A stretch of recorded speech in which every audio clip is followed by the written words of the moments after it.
ایمان کی حفاظت کے ساتھ ہوں گے۔ تو بیٹا ہم سورۃ الاحزاب کے حوالے سے ہم نے چند باتیں پڑھی تھی پہلے لیکچر کے اندر، اور اس میں ہم نے آیت نمبر 1 سے 3 تک پڑھا تھا۔ آج ہم آیت نمبر 4 اور 5 پڑھتے ہیں۔ آیت نمبر 4 اور 5 میں اللہ تعالیٰ نے 3 باتیں ارشاد فرمائی ہیں۔ پہلے ہم ان 3 باتوں کو سمجھتے ہیں، پھر اس کے بعد ان آیات کے ترجمے کی طرف آتے ہیں۔ ان 3 باتوں میں سے پہلی بات، اصل میں یہ 3 نظریات تھے جو زمانہ جاہلیت میں لوگوں کے پائے جاتے تھے، اور یہ کیونکہ غلط نظریات تھے، اللہ تعالیٰ نے ان تینوں نظریات کو ریجیکٹ فرمایا ہے۔ 3 نظریات مشرکین میں کون سے پائے جاتے تھے؟ پہلا ان کا نظریہ تھا 2 دل والا۔ 2 دل کا مطلب یہ ہے، وہ لوگ کہا کرتے تھے کہ جو معاشرے میں ذہین ترین انسان ہوتا تو کہتے کہ اس انسان کے 2 دل ہیں، جبکہ اللہ تبارک و تعالیٰ نے تو ہر انسان کا ایک دل بنایا ہے، اور ہے بھی حقیقت میں ایک دل۔ تو اللہ تعالیٰ نے جو آج کی ہم آیات پڑھیں گے، اس میں اللہ تعالیٰ نے اس بات کی نفی فرمائی کہ نہیں بھی 2 دل نہیں، ایک ہی دل ہوتا ہے۔ دوسرا ان کا نظریہ تھا زہار۔ زہار کیا چیز ہے؟ پہلے ہم زہار کا مفہوم سمجھتے ہیں، پھر اس کے حوالے سے بات کرتے ہیں۔ زہار کہتے ہیں کہ وہ خواتین جن کے ساتھ نکاح کرنا ہمیشہ کے لیے حرام ہوتا ہے۔ تو اگر ایک آدمی اپنی بیوی کو ایسی خواتین جیسا قرار دے دے، ایسی خواتین کی مانند قرار دے دے، یا اس کے کسی اعضاء کے ساتھ تشبیہ دے کر اپنی بیوی سے کہے، مثلاً یوں کہے کہ اپنی بیوی سے کہتا ہے کہ تو میرے لیے ایسے جیسے میری ماں، یا تو مجھ پر ایسے حرام جیسے میری ماں، یا تو میرے لیے ایسے جیسے میری بہن۔ تو اگر ان محرمات ابدیہ، یعنی جن کے ساتھ ہمیشہ کے لیے نکاح کرنا حرام ہے، اگر اپنی بیوی کو ان جیسا قرار دے دے تو اس عمل کو زہار کہتے ہیں۔ اور شریعت فوراً حکم نہیں جاری کرتی، بلکہ اس سے پوچھا جاتا ہے کہ ماں جیسا کہنے کا کیا مطلب ہے؟ اگر تو وہ یہ کہے کہ جیسے میری ماں میری خواہشات کے لیے حرام ہے، ایسے میری بیوی بھی حرام ہے، تو اس عمل کو زہار کہیں گے۔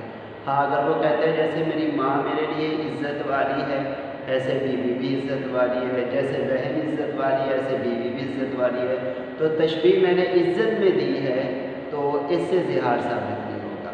تو زہار کا شارٹ کٹ مفہوم یہ ہوا کہ اپنی بیوی کو اپنے محرمات کے ساتھ تشبیہ دینا حرمت میں، کہ جیسے وہ میرے لیے خواہش میں حرام ہے تو ایسے میری بیوی بھی حرام ہے، تو اس عمل کو زہار کہتے ہیں۔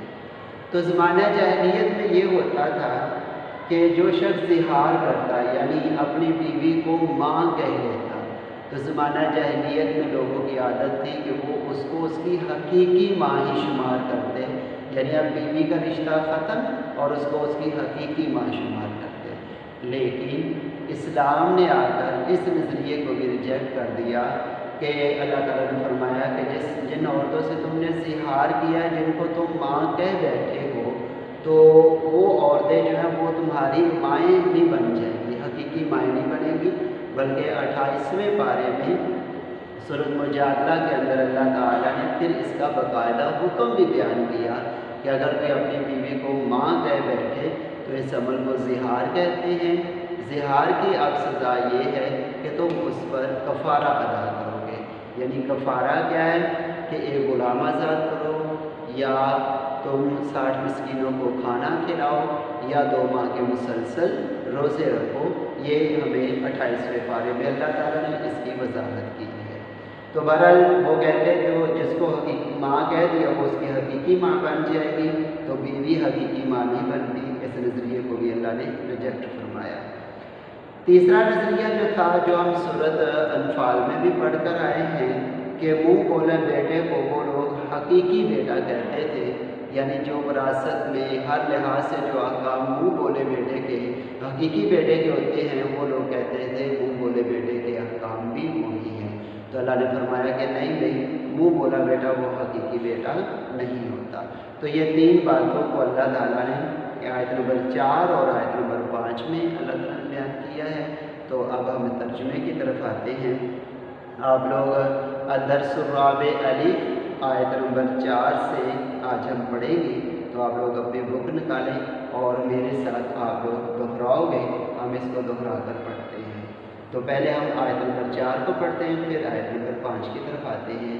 بسم اللہ الرحمن الرحیم۔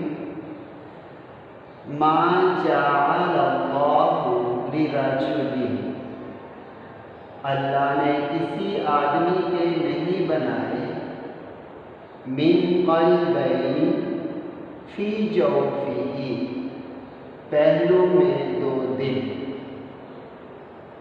یہ پہلے نظریے کو اللہ نے جب کیا۔ دوسرا نظریہ وما جعل ازواجکم، اور اللہ نے نہیں بنایا تمہاری ان بیویوں کو، الالائی، کون سی بیویاں؟ جن بیویوں سے تظاہرون منہن، جن سے تم نے زہار کیا ہے۔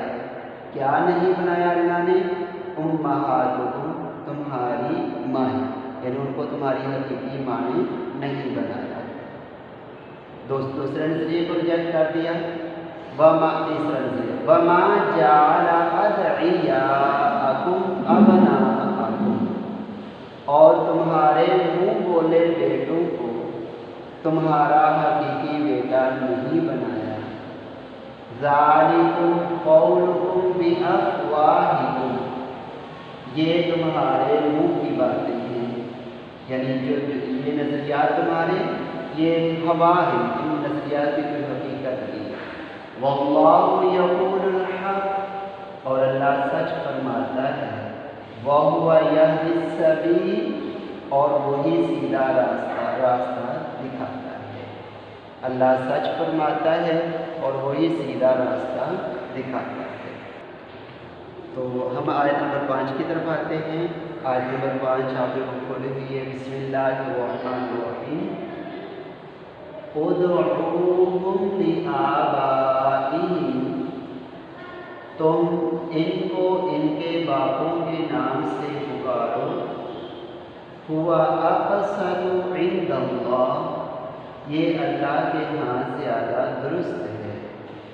فَإِن لَّمْ تَعْلَمُوا آبَاءَهُمْ، اگر تم ان کے باپوں کو نہیں جانتے، یعنی ان کے باپ کا نام تمہیں پتہ نہیں ہے، فَإِخْوَانُكُمْ فِي الدِّينِ، تو وہ تمہارے دینی بھائی ہیں۔